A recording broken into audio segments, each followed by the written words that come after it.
4 main reasons why your arms aren't growing, and the 6 exercises you need to fix it. Big muscular arms are one of the most desired goals for men who go to the gym. Unfortunately, due to a lack of basic anatomical knowledge of the biceps and triceps, most fail in this pursuit, as they end up choosing exercises that work the same part of each muscle. In short, they waste time, energy, and potential hypertrophy gains. That's why today you'll see the 4 main reasons why your arms aren't growing, and the 6 exercises that provide a complete workout using anatomy as an ally. And don't worry, this won't be one of those cliché videos talking about how you need to improve your range of motion, better control the eccentric phase, and other errors of that type that you're probably tired of hearing. Before we begin, please tell us in the comments your name and the city where you're watching our content from. We'd love to know. Mistake number 1, always training arms at the end of the workout. The most common training split in gyms always puts arms last. Back and biceps, you start with back. Chest and triceps, chest comes first. This happens because culturally, we've learned that we should prioritize large muscle groups before small ones.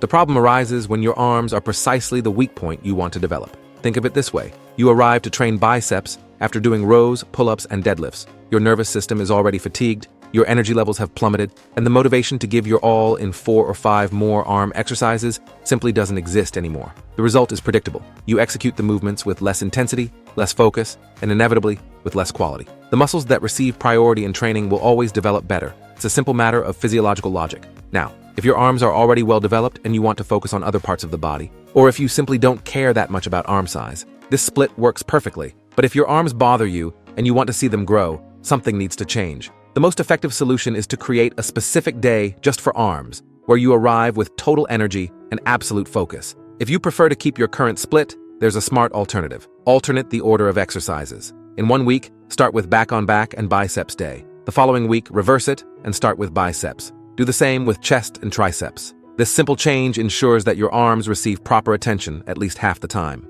Mistake number 2, not working the biceps in 3 different elbow positions. When I ask students which exercises they do for biceps, the answers are almost always the same. Barbell curl, concentration curl, cable curl. Sounds like a varied workout, doesn't it? The problem is that all these exercises work exactly the same region of the biceps. It's like trying to paint an entire wall using only one corner of the brush. The biceps brachii has 2 heads, the long head and the short head, plus the brachialis muscle that lies beneath it. To fully develop all this musculature, you need to vary the position of the elbow relative to the torso during exercises. There are 3 fundamental angles: elbow in front of the torso line, elbow aligned with the torso line, and elbow behind the torso line. When your elbow is in front of your body, as in the preacher curl, you emphasize the short head of the biceps. With the elbow at the side of the torso, as in the traditional barbell curl, you work both heads more evenly. With the elbow positioned behind the torso, as in the incline bench curl, the long head of the biceps receives maximum emphasis, as it's stretched to the extreme in the starting position. This anatomical variation isn't optional if you're seeking complete arms. Always training with the elbow in the same position means leaving entire parts of your biceps underdeveloped, creating that disproportionate look that nobody wants. Mistake number 3, moving the elbow in arm exercises. One of the most common and harmful technical errors in arm exercises is elbow movement during execution. This happens in both biceps and triceps movements. When you do a barbell curl and let your elbows come forward during the concentric phase, you're taking tension off the biceps and transferring part of the work to the anterior deltoids. The same goes for triceps. When doing a skull crusher and allowing the elbows to open or move, you disperse the tension that should be concentrated on the target muscle. The elbow needs to function as a fixed hinge. Imagine a door. The hinges remain in the same place while the door opens and closes. Your elbows should operate exactly like this. By keeping the elbow locked in the same position throughout the entire movement, you ensure that 100% of the mechanical tension is directed to the muscle you want to develop. It's true that locking the elbow requires more control and generally doesn't allow the use of such heavy loads, but that's precisely the point. Hypertrophy isn't about lifting the heaviest weight possible at any cost, but rather about applying constant and progressive tension to the correct muscle. When you swing your body, move your elbows, and use momentum, you're just inflating your ego, not your muscles. Focus on keeping your elbows fixed, and you'll feel a dramatic difference in muscle recruitment. Mistake number 4, thinking the biceps is the most important. The cultural obsession with the biceps is fascinating and problematic at the same time. Ask any person who has never trained which muscle they'd like to develop in their arms, and the answer will invariably be the biceps. What most don't know is that the triceps accounts for approximately 2/3 of the total arm volume. That's right, 2/3. While the biceps occupies only 1/3 of your arm's circumference, the triceps dominates the posterior region with its 3 heads: long, lateral, and medial. Mathematically speaking, If you want bigger arms, you need to prioritize the muscle that occupies most of them. A well-developed biceps on an arm without triceps results in that thin, disproportionate appearance when viewed from the side. On the other hand, a voluminous and dense triceps completely fills out the arm, creating that impression of muscle mass even when you're wearing a t-shirt. The irony is that people spend hours doing infinite variations of curls, dedicating perhaps 3 or 4 rushed sets to the triceps at the end of the workout. If you really want big arms, you need to reverse this mentality and give the triceps the attention it deserves, for the simple fact that it's the largest muscle in the region. Before we continue, don't forget to subscribe to the channel. Having constant access to science-based information is what will make you progress healthily in the long term in the world of bodybuilding. Now that you know the 4 main mistakes, let's move on to the necessary exercises. Exercise number 6, Bayesian curl. The Bayesian curl is probably the best exercise for developing the long head of the biceps, and the most surprising thing is that almost nobody does it. This movement places the elbow behind the torso line, creating an extreme stretch of the long head that simply isn't possible with traditional exercises. The setup uses 2 low pulleys positioned behind you, with handles in your hands while you lean slightly forward. The advantage of the pulley over dumbbells lies in the constant tension that the cable provides throughout the entire arc of movement, keeping the muscle under load even at the peak of contraction. To execute correctly, position yourself between the pulleys with a handle in each hand, take a few steps forward to create tension in the cables, lean your torso about 15 to 20 degrees forward, and keep your elbows fixed behind your body. Elbow flexion should be the only movement, bringing your hands toward your shoulders while you intensely contract the biceps at the top. Perform 3 to 4 sets of 8 to 12 repetitions, focusing on the mind-muscle connection and maximum stretch in the initial phase. If you can't access 2 pulleys or simply don't like the setup, the incline bench curl with dumbbells is an excellent alternative, although it loses the advantage of constant cable tension. Main errors include leaning the torso too much, transforming the exercise into a row, swinging the body to create momentum, and especially allowing the elbows to move forward during execution. There are no significant contraindications for this exercise, but people with biceps tendon injuries or a history of tendinitis should start with light loads and assess comfort during execution. Exercise number 5, spider curl. The spider curl is the perfect counterpoint to the Bayesian, as it intensely works the short head of the biceps, with the elbow positioned in front of the torso. This exercise uses an incline bench where you lie face down, letting your arms hang vertically in front. This setup completely eliminates the possibility of using momentum or body swing, brutally isolating the biceps. When the elbow is in front of the body, the short head of the biceps takes the lead role in the movement, creating that characteristic peak that so many seek. To execute, adjust a bench between 60 and 70 degrees, lie face down with your chest supported, let your arms hang perpendicular to the floor, and perform elbow flexion without allowing any shoulder or torso movement. The grip can be with a straight bar, EZ bar, or dumbbells, each offering a slightly different feel in the forearm and wrist. The secret lies in rigorously controlling the eccentric phase, lowering slowly and resisting the weight for 3 to 4 seconds. Many make the mistake of using excessive loads, which forces them to throw their shoulders back and transform the movement into something completely different. Execute 3 to 4 sets of 10 to 15 repetitions, remembering that this is an isolation exercise where impeccable technique is worth infinitely more than the load used. Other errors include not descending to complete elbow extension, shortening the range to use more weight, and accelerating the eccentric phase too much, losing all tension. People with anterior shoulder pain or rotator cuff problems should exercise caution, as the hanging arm position can generate discomfort in some cases. Exercise number 4, hammer curl with dumbbells.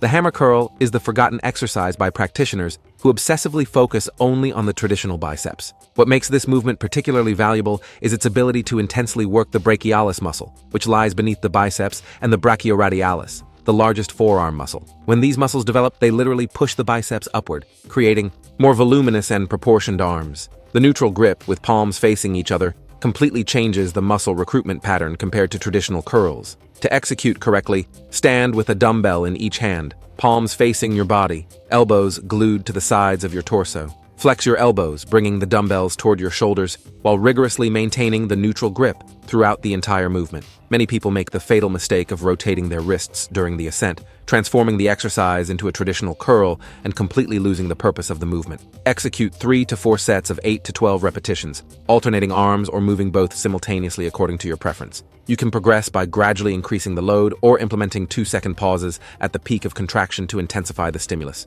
Another error is swinging the torso forward and backward using momentum instead of pure muscular force. The hammer curl also allows the use of slightly heavier loads than traditional curls due to the better force angle of the brachioradialis. There are no significant contraindications, making this one of the safest exercises for biceps and forearms. Exercise number 3, unilateral overhead dumbbell extension. We now arrive at the exercises for the muscle that really defines the size of your arms, the triceps. The unilateral overhead dumbbell extension is exceptional for the long head of the triceps, which is precisely the largest of the 3 heads, and the one that contributes most to arm volume. Unilateral execution allows you to correct asymmetries, guarantees complete range of motion, and enables an extreme muscle stretch. To perform, sit on a bench with a vertical backrest, hold a dumbbell with one hand, and raise it overhead with your elbow pointing upward. Keep your arm close to your head and lower the weight behind your neck in a controlled arc, allowing your forearm to approach your biceps. The long head of the triceps crosses the shoulder joint, so when you raise your arm overhead, you're positioning this muscle in maximum stretch, which tremendously potentiates hypertrophy gains. Execute 3 to 4 sets of 10 to 15 repetitions per arm, remembering that unilateral work requires double the time but offers superior results. Main errors include allowing the elbow to open to the side during the movement, using a short range to manipulate heavy loads, and moving the humerus forward and backward instead of keeping it fixed. Focus on keeping your elbow pointing toward the ceiling throughout the entire execution and allow only your forearm to move. The sensation of stretch in the back of the arm should be intense and even slightly uncomfortable. People with a history of shoulder dislocation or glenohumeral joint problems should be careful with the overhead position, possibly opting for variations with the arm in lower positions. Exercise number 2, skull crusher with S-bar. The skull crusher, also known as lying triceps extension, is a classic exercise that remains relevant decades after decades for one simple reason: it works extraordinarily well. This movement predominantly works the lateral and medial heads of the triceps, perfectly complementing the overhead extension, which emphasizes the long head. The EZ bar is preferable to the straight bar because the angle of the grips significantly reduces stress on the wrists and elbows, allowing for longer and more sustainable training. To execute, lie on a flat bench, hold the EZ bar with your hands at shoulder width, extend your arms vertically above your chest, and then flex only your elbows, lowering the bar toward your forehead or slightly above your head. The key is to keep your upper arms perpendicular to the floor throughout the entire movement, resisting the temptation to bring them toward your chest. Execute 3 to 4 sets of 8 to 12 repetitions, focusing on intense triceps contraction with each repetition. If you feel excessive discomfort in your elbows, try lowering the bar slightly behind your head instead of toward your forehead, which generally relieves joint pressure. Many practitioners transform the skull crusher into a triceps pullover by allowing the arms to move excessively. Another devastating error is hitting the bar on your forehead or nose when losing control on the descent, hence the exercise's nickname. Lower the weight in a controlled manner for 3 seconds, stop a few inches from your forehead, and then explosively extend your elbows without completely locking the joint at the top. People with elbow tendinitis or extensor problems should start with very light loads and assess the response before progressing. Exercise number 1, triceps rope pushdown. We finish with the triceps rope pushdown, an exercise that offers unique advantages impossible to replicate with free weights. The constant resistance of the cable maintains tension in the triceps throughout the entire range of motion, including at the peak of contraction where free weights lose effectiveness due to gravity. The rope allows you to open your hands at the end of the movement, creating an additional contraction that intensely activates the lateral head of the triceps. To execute, adjust the pulley to the high position, hold the rope ends with palms facing each other, keep your elbows fixed at the sides of your torso, and extend your arms downward. Here's the secret that transforms a good exercise into an exceptional one. When you reach full extension, don't just extend your elbows, but also open your hands to the sides, separating the rope ends and slightly rotating your wrists outward. This additional movement maximizes activation of the lateral portion. Execute 3 to 4 sets of 12 to 15 repetitions, taking advantage of the opportunity